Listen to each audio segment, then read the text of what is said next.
Bonjour à tous, aujourd'hui on se retrouve pour la présentation du service Guacamole, un service qui vous allez voir est très pratique, il vous permet très facilement de vous connecter à n'importe quelle machine de votre réseau local ou distant. Alors ici je vous rassure, dans un instant on va basculer sur une capture d'écran plus classique, mais je voulais vous montrer une vue d'ensemble de ce service. Donc ce service Guacamole il est auto-hébergé chez moi, protégé par un reverse proxy, c'est ce que vous voyez ici, donc un reverse proxy me permet d'avoir un guichet d'entrée unique pour tous mes services, donc ici j'ai un nom de domaine mais bidon, juste pour la démo ici, puis ensuite je le supprimerai pour que personne n'essaye de jouer avec mes serveurs. Sur ce serveur en particulier, j'ai un domaine qui s'appelle Guacamole, qui est l'application Guacamole, et ce reverse proxy sécurise l'accès à tous mes services, dont le service Guacamole. Donc vous voyez ici, je peux me connecter de manière sécurisée avec nom d'utilisateur, mot de passe, et j'ai aussi les capacités d'avoir des seconds facteurs d'authentification, donc mot de passe à usage unique, validation par une notification dans un smartphone et autres. Et une fois que j'ai passé ce guichet d'entrée avec mon reverse proxy et la partie sécurisation, j'ai accès au service Guacamole. Et le principe du service Guacamole, c'est de vous permettre de vous connecter très facilement à différentes machines de votre réseau. Alors je vais vous montrer deux exemples très parlants. On va se connecter sur mon PC qui se trouve être en fait l'écran qui est juste là derrière. Et donc je vais m'y connecter en protocole graphique. Donc ici c'est une machine Windows 10, donc je vais me connecter avec un Remote Desktop Protocol, donc du RDP. Je clique juste ici et vous allez voir que directement, depuis mon navigateur web, sans aucune installation d'aucune sorte, donc je pourrais être connecté avec un navigateur web d'une machine quelconque, une tablette ou autre, d'une machine Linux, d'une machine Windows, peu importe, tout se passe dans le navigateur, et vous voyez qu'ici je suis connecté directement sur ma machine Windows 10. Donc on a le menu démarrer de Windows 10, et puis vous avez derrière un navigateur que j'avais ouvert avec la page de documentation de Guacamole que je vous conseille d'aller regarder si jamais vous voulez plus d'informations et sur le service et sur la manière de l'installer et de le configurer. Donc c'est une première chose que vous pouvez faire, c'est vous connecter comme ça directement avec une interface graphique depuis votre navigateur internet. Ça peut être ici donc du RDP pour Windows, ça peut être du VNC si vous utilisez plutôt des environnements Linux. Et l'autre chose que vous pouvez aussi faire, c'est de la connexion par exemple en terminal, donc avec du SSH, donc ici je vais me connecter sur une de mes machines en SSH, et toujours de la même manière, sur le même principe, je me suis connecté ici, toujours en un clic, puisque j'ai été authentifié tout ça, donc maintenant je sais que je peux m'authentifier sur mes autres machines de manière sécurisée, et en un clic, j'ai ici un terminal SSH, toujours dans mon navigateur web, donc sans rien avoir installé sur la machine qui fait tourner tout ça. Et en plus, comme je suis dans un navigateur web, vous avez bien compris que je peux l'utiliser à la fois chez moi, mais si je le souhaite, et c'est pour ça que j'ai un reverse proxy très sécurisé, ouvrir ce service à l'extérieur de chez moi, donc me connecter sur mes machines soit distantes sur internet, soit locales chez moi, tout ça depuis mon navigateur internet, pour administrer mes machines ou interagir avec mes machines, donc des machines classiques, Windows, etc., ou des machines un peu plus techniques comme des serveurs. Voilà le principe général de Guacamole. Vous avez compris, l'idée générale, c'est de centraliser l'accès à toutes vos machines, distante, locale, sur votre réseau interne, sur un réseau externe, donc internet, et aussi de centraliser évidemment dedans les manières de s'y connecter de manière sécurisée, donc nom d'utilisateur, mot de passe, ou éventuellement des certificats, des choses comme ça. Mais ça permet aussi de faire tout ça dans un navigateur web, donc du coup avec n'importe quelle machine, sans avoir besoin d'avoir à installer quoi que ce soit, donc de manière très simple et très facile à prendre en main, et malgré tout de manière très sécurisée si vous le déployez comme je vais vous le présenter. Alors en parlant de déploiement, je vais vous le présenter sur mon Intel NUC, donc je vous ai expliqué, j'ai un espèce de Home Lab sur lequel je vous fais des démos. Ici c'est cette machine là-bas derrière Intel NUC sur lequel j'ai un système Proxmox avec des machines Debian, etc. Mais moi je tourne en production sur mon NAS qui est là-bas derrière, donc c'est pareil, vous aurez des playlists sur comment installer, assembler, configurer ce NAS si ça vous intéresse. Mais aujourd'hui on se focalise sur ce service en particulier qui est le service Guacamole. On va donc regarder ensemble comment déployer Guacamole. Et Guacamole, je vais le déployer en tant que conteneur Docker, donc je vais le déployer avec des images Docker dans le principe de conteneurisation, c'est-à-dire le principe d'isolation avec le système hôte. Pourquoi je fais ça de manière générale et pourquoi c'est ce que je vous présente? Parce que je pense que quand vous avez un serveur, quel qu'il soit, c'est plus sain d'isoler vos services avec des conteneurs que d'installer directement les services dans votre système d'exploitation. Déjà pour les upgrades, et puis ensuite si vous expérimentez un petit peu, ça vous évitera de venir polluer votre système d'exploitation, donc ça le maintiendra toujours très stable, puisque vous aurez vos vos services qui sont isolés du reste du système d'exploitation, qui permet donc qui évoluera lui à un rythme un petit peu différent. Que ce soit les principes de la conteneurisation, donc Docker, ou ce portail web, Portainer, qui permet de faire plein de choses autour de Docker dans un portail facile à interagir, graphique, donc dans votre navigateur internet, tout ça je vous l'ai présenté dans des vidéos dédiées, donc je ne reviens pas dessus. Et de la même manière, pour déployer Guacamole, ici dans mon cas de figure, je le fais dans mon Home Lab, c'est-à-dire dans mon petit serveur qui est fait sur mesure, sur lequel j'ai une machine OpenMediaVault, donc un OS typiquement Debian pour créer une machine de type NAS, et sur lequel je peux faire facilement des backups et des choses comme ça pour être sûr que je suis dans un état où je peux reproduire facilement les différentes installations que je vous fais pour retester des choses ou pour vérifier des choses. Donc je pars ici d'une installation OpenMediaVault à jour mais propre, sur laquelle Guacamole n'est pas installé. Donc ça me permet de vous garantir qu'à l'issue de cette vidéo, j'aurai bien exécuté toutes les étapes pour faire en sorte que Guacamole fonctionne sur cette machine. Donc je sais que ça fonctionne. Mais on va voir ensemble tout de suite. Je vais vous montrer qu'il va falloir créer une stack Guacamole. Donc la stack, c'est le Docker Compose dans le nommage Portainer quand on est dans l'interface graphique. Cette stack-là, je vais pas vous donner quelque chose que vous pouvez copier-coller. Donc on va regarder ensemble à quoi ressemble la stack. Alors pour la créer vous de votre côté, vous ferez Add Stack, le petit bouton qui est là, et vous la nommez par exemple Guacamole. Moi je l'ai déjà préconfiguré parce que ici j'ai repris la stack qui est sur mon serveur de production. J'ai évidemment changé les mots de passe, je vous rassure tout de suite, mais j'ai pris la stack qui est sur mon serveur de production, comme ça je sais que j'ai le truc le plus à jour que je peux vous partager. Et si je ne copie-colle pas ça quelque part où vous pouvez facilement ensuite le repomper et le mettre sur votre serveur, c'est pour une raison très simple, c'est que je veux que vous passiez du temps à comprendre ce que vous faites. Je ne veux pas que vous copiez ça et puis que vous mettiez un message en disant ça ne marche pas, j'y arrive pas, qu'est-ce qui va pas. C'est pas une solution clé en main, et si vous arrivez sur cette vidéo dans peut-être 2 mois, 3 mois, c'est très possible qu'il y ait plein de choses qui ne marchent plus, et le seul moyen pour être sûr de la bonne procédure, c'est de vous référer à la documentation officielle du service en question. Donc ici c'est Guacamole, donc vous avez une documentation complète, fournie par Apache, puisque c'est Apache qui maintient le service Guacamole, et donc vous aurez plein d'informations, dont Installing Guacamole with Docker, donc vous aurez ici des informations sur quels sont les services que vous pouvez utiliser pour déployer Guacamole et comment le faire. Donc vous avez des documentations très précises, très complètes et maintenues. Moi c'est pas mon cas de figure, je vais vous faire une vidéo qui vous montre comment on fait, mais au moment où je la fais, peut-être que dans quelques semaines, dans quelques mois ou peut-être dans quelques années, ce sera fini. Toutes les ressources que j'ai vues qui parlaient de Guacamole sont périmées. Un Guacamole périmé c'est pas très bon, mais tout ça pour vous dire que si je vous montre quelque chose et que je vous partage trop de choses trop facilement, vous risquez de tomber dans quelque part dans le travers de vouloir copier-coller, ce sera pas une bonne idée. Donc référez-vous à la documentation et vous verrez que la documentation vous indique que vous devez déployer 3 conteneurs en vous expliquant que vous avez le démon qui s'appelle guacd, qui est en fait ce qui va permettre d'interagir avec vos machines, donc pour faire entre autres du VNC, du RDP, du SSH, donc se connecter aux machines. Vous avez Guacamole qui est le service, on va dire l'application web, donc l'interface graphique de Guacamole, alors qui est un petit peu moche, mais qui tourne sur un Apache Tomcat et qui permet de créer des utilisateurs et configurer vos différents accès à vos différentes machines, et aussi qui permet d'avoir l'interface graphique, la pseudo-interface graphique pour faire du SSH, du VNC ou du RDP, entre autres. Et enfin, vous aurez la base de données. Alors, ma base de données, soit du MariaDB, donc du MySQL, soit du PostgreSQL. Tous les tutos que j'ai vus étaient en PostgreSQL. Moi, je vous le fais en MariaDB parce que c'est ce que j'ai sur mes machines. J'ai beaucoup de MariaDB, que ce soit de Nextcloud et d'autres services. Et donc, c'est plus simple de n'avoir qu'une seule image. Alors, vous pouvez avoir plusieurs instances de MariaDB, si vous voulez, ou vous pouvez avoir une base de données commune si vous préférez, mais en tout cas, j'ai la même image, donc ça me permet de faciliter mes mises à jour. Donc c'est pour ça que j'ai choisi MySQL, donc MariaDB. Donc vous créez votre stack, donc votre Docker Compose Guacamole. Alors si vous préférez le faire en ligne de commande, c'est possible, vous verrez aussi que la documentation vous explique comment le faire directement avec la ligne de commande Docker sans même devoir faire du Compose. Moi je vous montre en Compose, et donc avec ici la stack dans Portainer, parce que je trouve c'est plus visuel et c'est plus facile à comprendre. Donc vous retrouverez ici les services, donc les 3 services avec leur configuration. Alors je vous explique vite fait en quoi ça consiste. Donc ici vous avez la version du Docker Compose, alors vous pouvez ponter, moi je suis en 3.8 sur mes serveurs de production, mais vous avez au moins besoin de définir une version 2.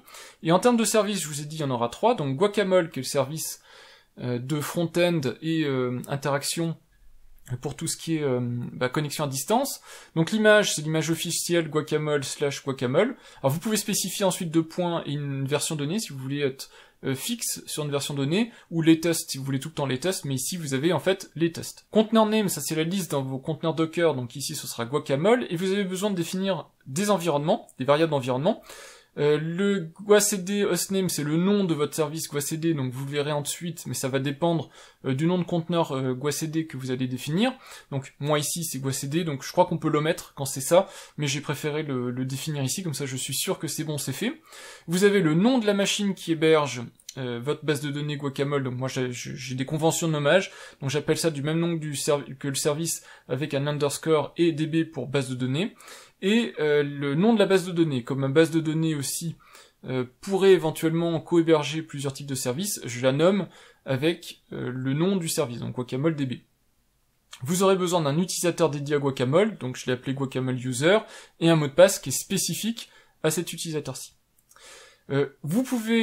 Vous devez, même c'est mieux, définir un lien vers le service guacd, tout ça c'est pour les mises à jour, les redémarrages et tout ça, pour bien indiquer à Docker quels sont les liens entre les services, et également depends pour dire que guacamole, le service guacamole dépend des services guacd et guacamole db. Vous devrez spécifier un port sur lequel vous connectez à ce serveur Apache Tomcat qui va être créé par ce service guacamole.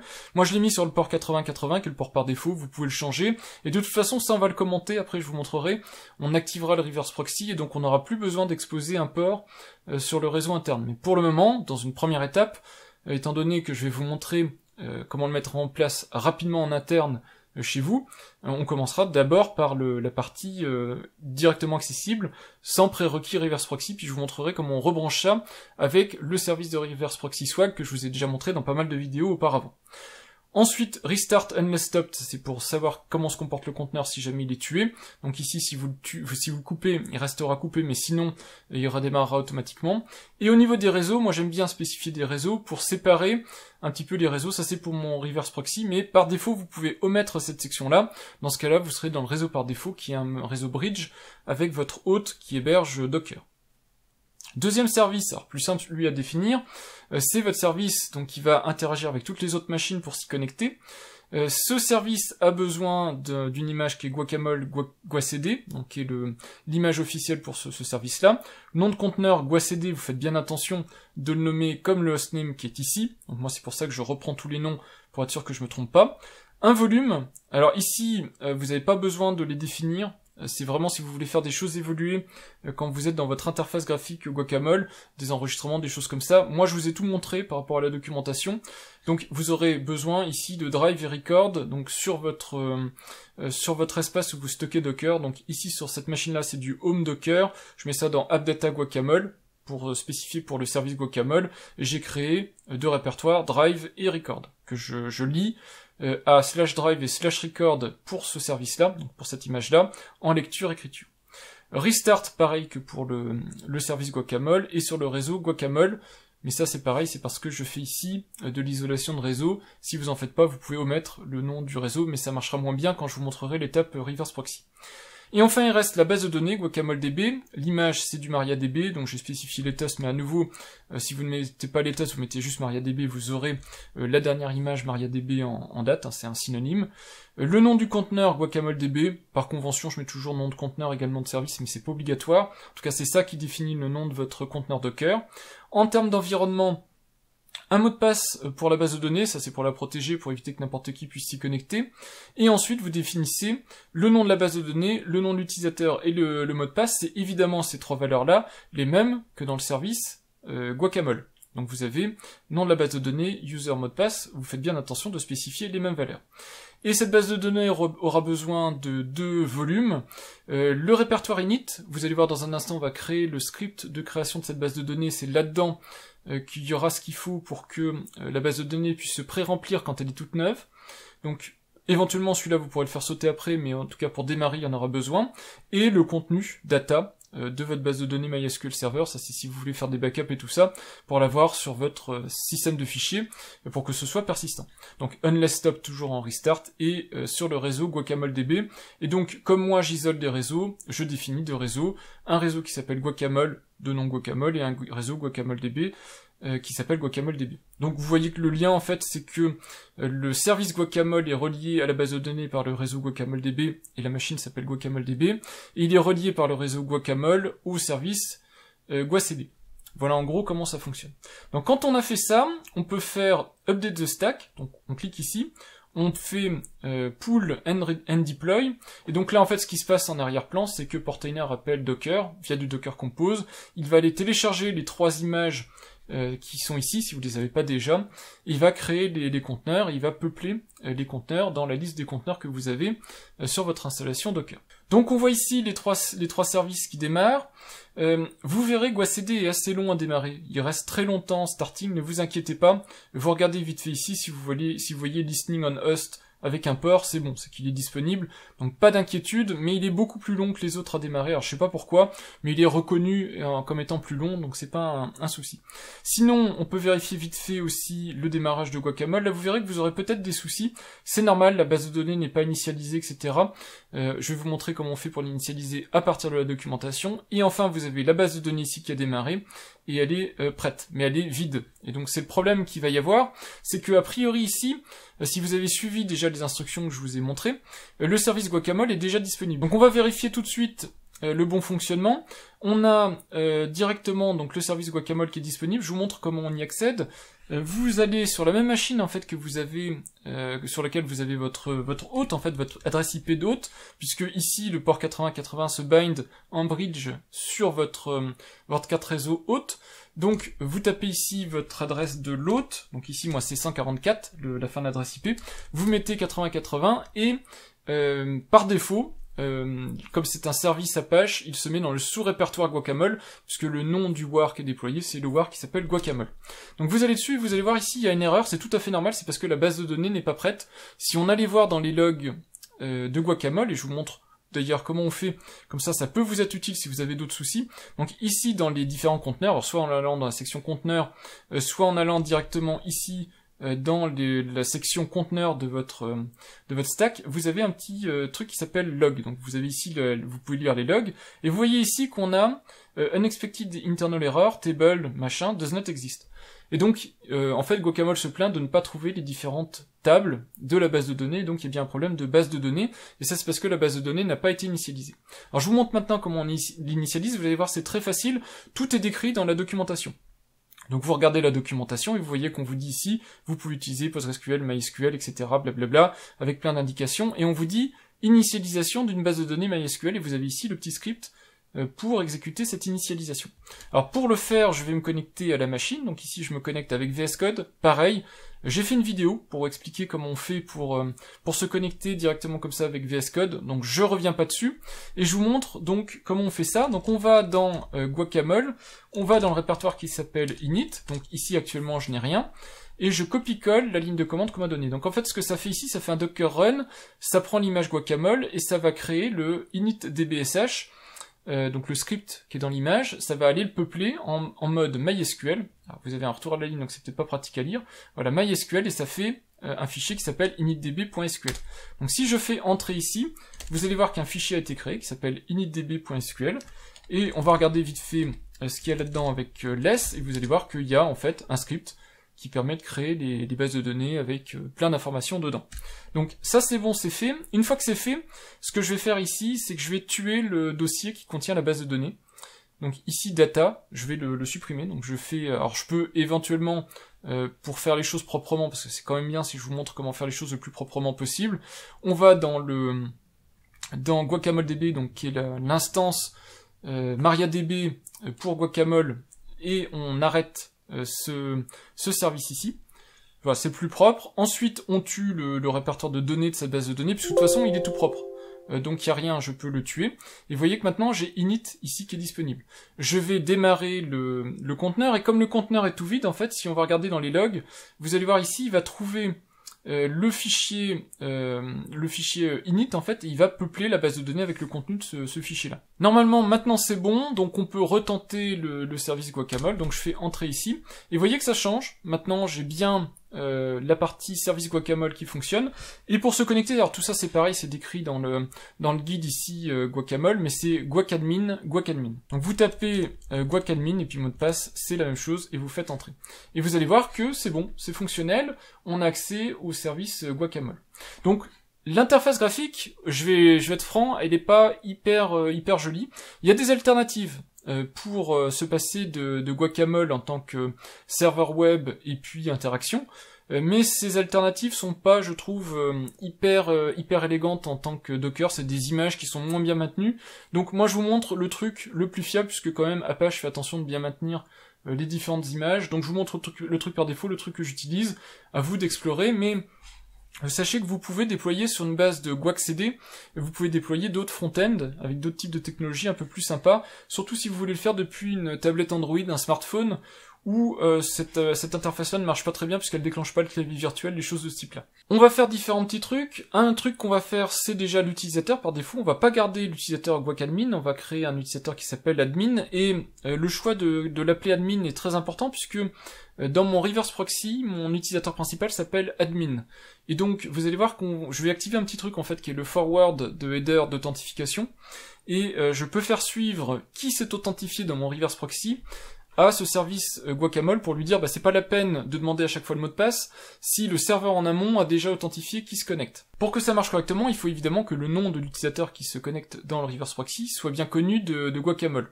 Donc il faut que les noms matchent. Donc si vous avez plusieurs utilisateurs de type administrateur, ou en tout cas qui peuvent accéder à Guacamole, il faudra créer ces utilisateurs-là. Il y a d'autres manières de faire, je vous montrerai en fixant le nom admin directement en dur, mais c'est un petit peu moins propre.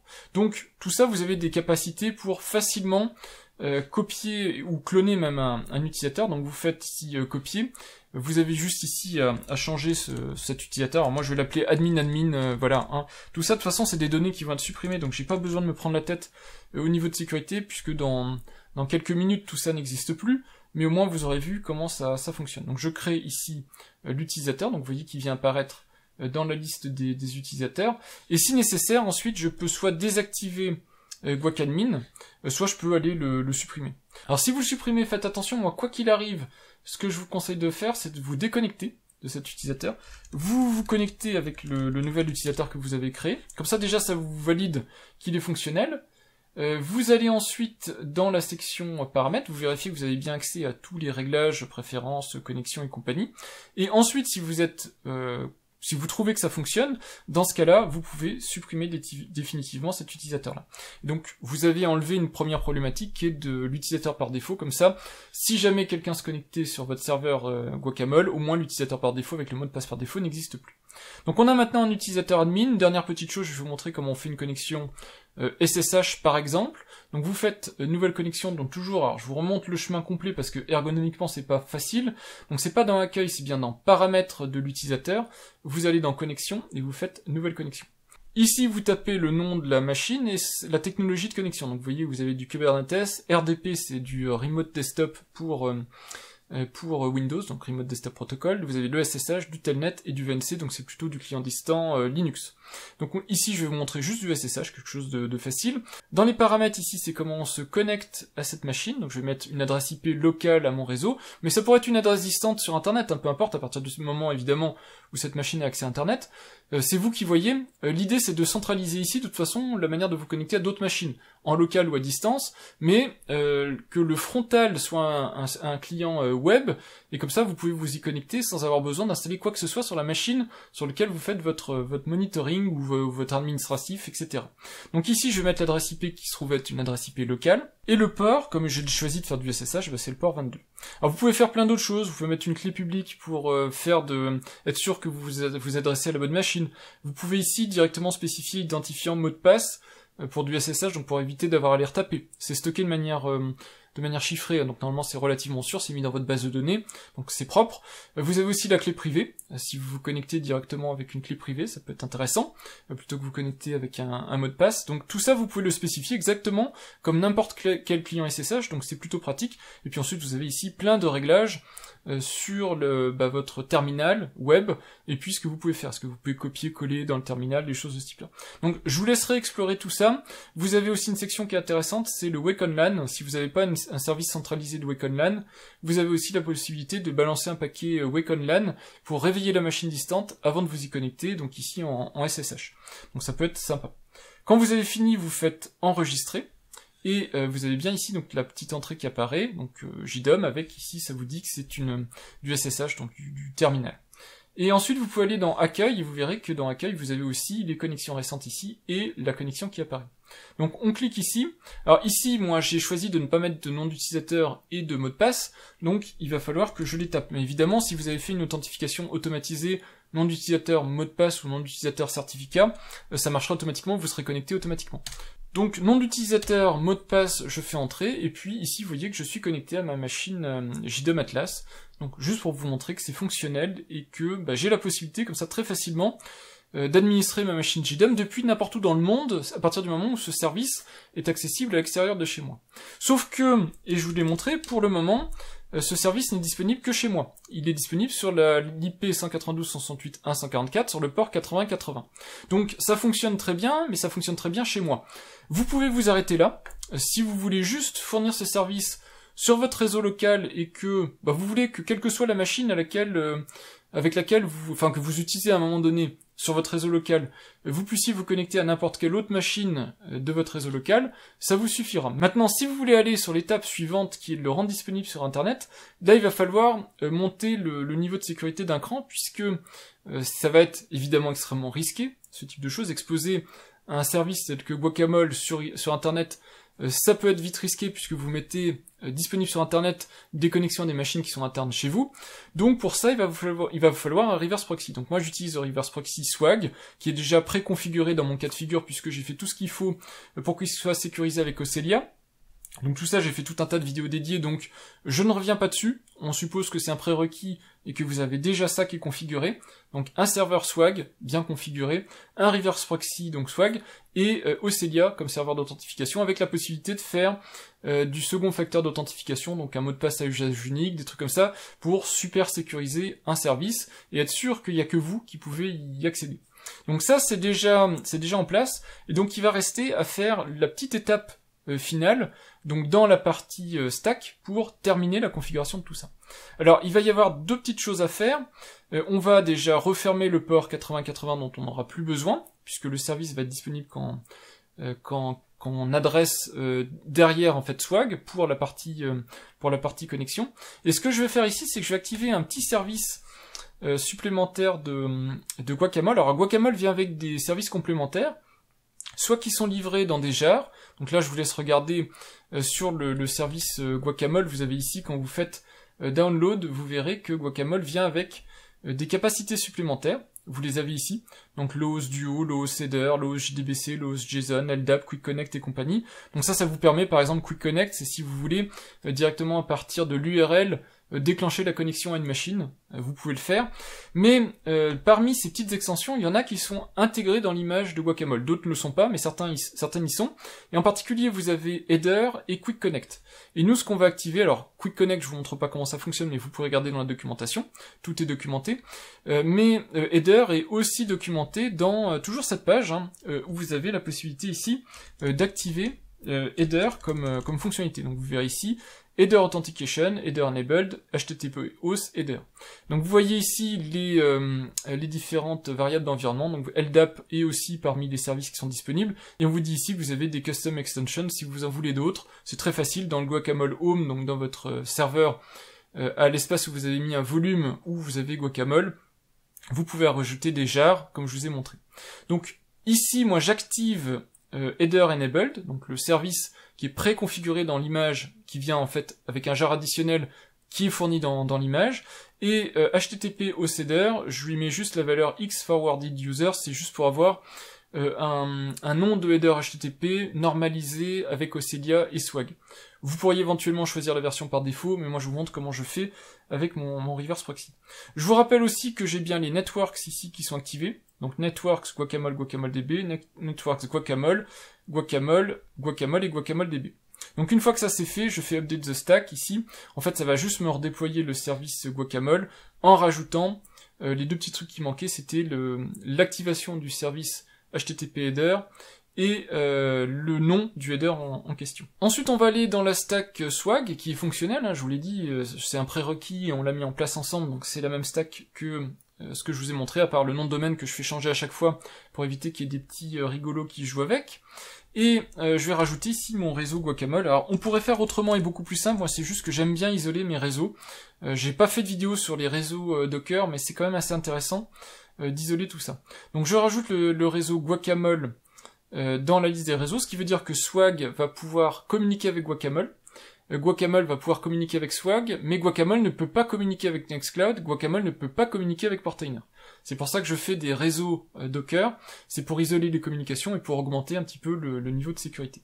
Et pareil, Ocelia va pouvoir lui aussi discuter avec Guacamole, donc je vais ici rajouter Guacamole pour que les deux se voient et les deux puissent communiquer.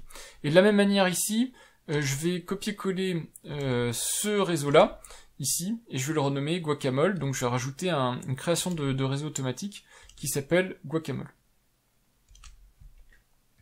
Voilà, donc ça, je fais update the stack, je fais update. Voilà, donc on a redéployé Swag. Alors Ocelia, normalement, n'a pas été touché puisqu'il n'a pas été impacté. Et du coup, maintenant, il est en capacité de gérer le réseau Guacamole. Mais il y a encore une chose qui n'a pas été faite, et si vous avez suivi mes vidéos, vous devez savoir de quoi il s'agit, c'est de configurer la partie proxyconf. Donc dans la partie proxyconf de Swag, c'est là où on va indiquer les nouveaux services et comment Swag doit gérer ce nouveau service. Donc si vous regardez dans la liste des préconfigurations, vous verrez que Guacamole est fourni. Donc vous avez un Guacamole sample ici, donc Guacamole, on va le faire en subdomaine, donc Guacamole subdomaine conf sample. Donc c'est ce fichier-là que vous allez devoir copier-coller en fichier conf. Moi je vais pas copier-coller directement celui-là, je vais vous montrer que j'ai une petite variante, donc c'est celui-ci que je vais copier-coller, c'est le même que le sample avec deux petites modifications et je vais vous les expliquer.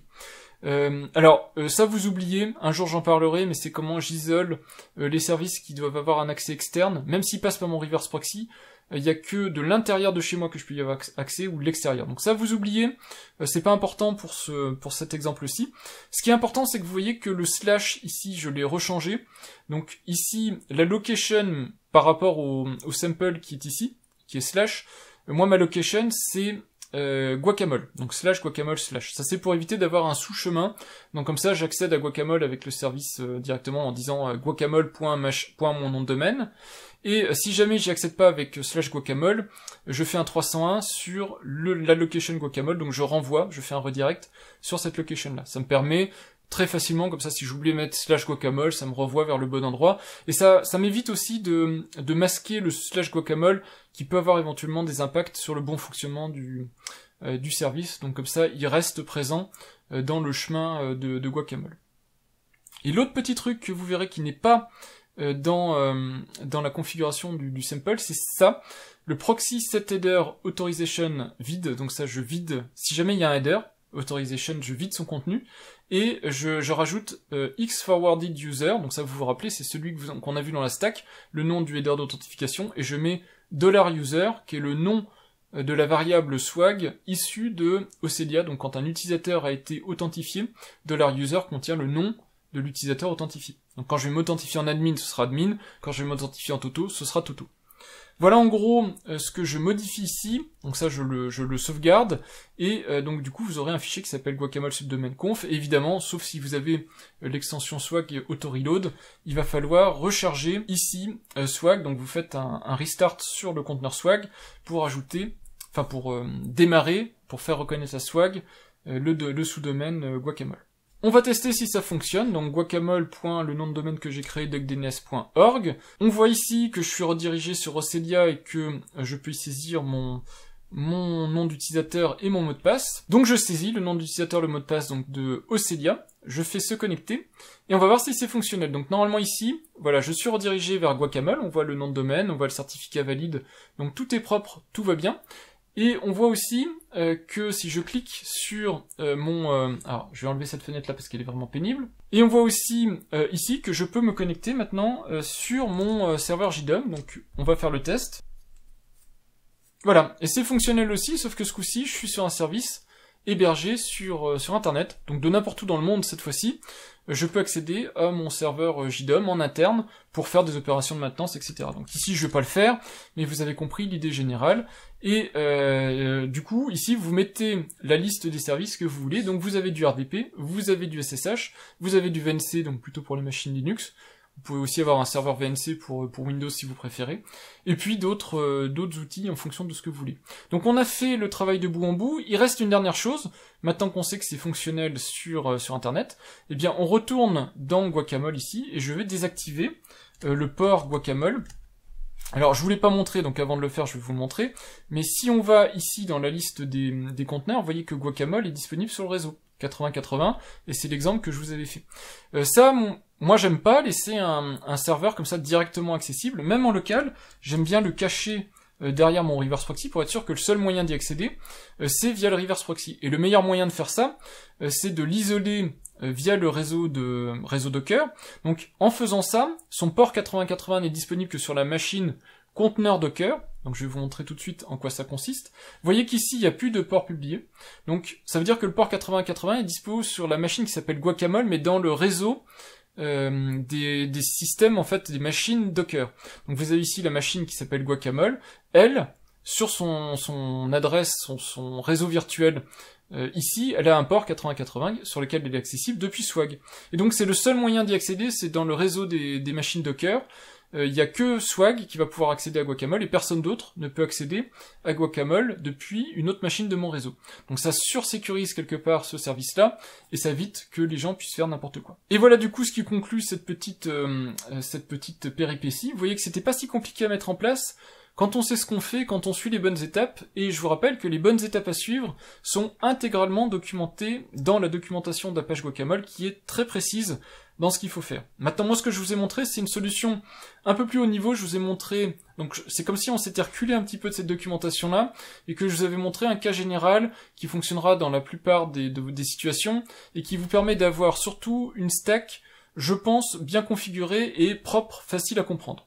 Voilà, après ça, ce sera à vous de l'adapter, surtout au niveau des services que vous voulez ajouter. Si vous voulez pas vous mettre derrière un reverse proxy, vous voulez directement exposer ce service sur Internet, je vous le conseille pas, ça va multiplier les ports présents sur Internet, ça va exposer votre surface d'attaque, mais Guacamole propose des manières de sécuriser le propre service Guacamole, donc ensuite c'est à vous de faire comme vous voulez. Vous avez, je pense, la bonne base pour démarrer et pour déployer votre service Guacamole et le rendre facilement accessible sur Internet. Je vous montre rapidement comment configurer Guacamole, mais évidemment je vais pas couvrir toutes les capacités de Guacamole, et une des particularités de ce type de service, c'est qu'il est particulièrement bien documenté par Apache, donc vous aurez énormément d'informations accessibles pour les différentes capacités de ce serveur. Vous avez même des petites vidéos, et par exemple quand vous faites des connexions Windows RDP, vous avez même des capacités pour ajouter des montages réseau virtuels pour faire de la copie de fichiers. Donc si vous voulez échanger des fichiers depuis votre navigateur web entre donc la machine qui héberge le navigateur web et votre machine distante, c'est tout à fait possible et relativement facile. Donc pour ça, vous avez la documentation qui est très complète. Donc vous avez deux types de documentation. API Development, c'est plutôt pour interagir avec Guacamole, et Guacamole Manual, c'est plutôt pour l'installer et le configurer. Donc vous aurez énormément d'informations, et dans la partie configuration ici de Guacamole, vous avez les différentes connexions. Donc vous avez, vous voyez, des sections ici, alors je vais vous rezoomer. Donc vous avez VNC, RDP, SSH, donc différentes informations avec comment configurer les connexions réseau, comment configurer l'interaction avec le clavier, parce que dans certaines situations vous n'avez pas de clavier physique, si vous êtes sur une tablette Android ou un smartphone, donc comment configurer ça au mieux, même si c'est pas parfait, on peut avoir des interactions quand même malgré tout avec une machine tactile, donc ça fonctionne relativement bien dans les limites évidemment d'un navigateur web et des capacités de votre machine qui héberge ce navigateur. Mais bon, on peut faire du copier-coller, on peut faire pas mal de choses, c'est assez intéressant. Moi je vous montre juste deux exemples qui sont les deux serveurs sur lesquels je me connecte. Donc une machine en SSH, une machine en en RDP. Comme ça, vous aurez 2 exemples très concrets. Vous pouvez vous faire des groupes. Donc ici, je vous ai fait des exemples complètement bidons, mais c'est pas grave. Un groupe domotique, un groupe machine. Dans le groupe domotique, j'ai mis une connexion SSH. Donc vous la nommez comme vous voulez, mais vous mettez protocole SSH. Vous mettez le nom d'hôte, le port, l'identifiant et le mot de passe si vous voulez vous connecter avec utilisateur mot de passe. Vous pouvez ne rien mettre. Si vous ne mettez rien, en fait, la machine vous demandera de vous authentifier, et donc Guacamole vous présentera des formulaires pour mettre nom d'utilisateur et ou mot de passe en fonction de ce que vous avez omis. Évidemment, vous pouvez augmenter le niveau de sécurité avec des phrases secrètes, des clés privées, donc pour éviter d'échanger des mots de passe, voire même la clé publique de la machine si vous voulez être sûr que cette machine ne change pas, surtout si vous vous adressez à des serveurs sur Internet. En interne, je pense que c'est assez peu risqué, hein, votre machine sera toujours là, il y a peu de chances que quelqu'un vous la remplace par une autre, mais si vous accédez ici à un nom d'hôte sur Internet, essayez de bien préciser les clés publiques pour vérifier que cette machine n'est pas usurpée par une autre machine qui aurait entre-temps pris son nom de domaine.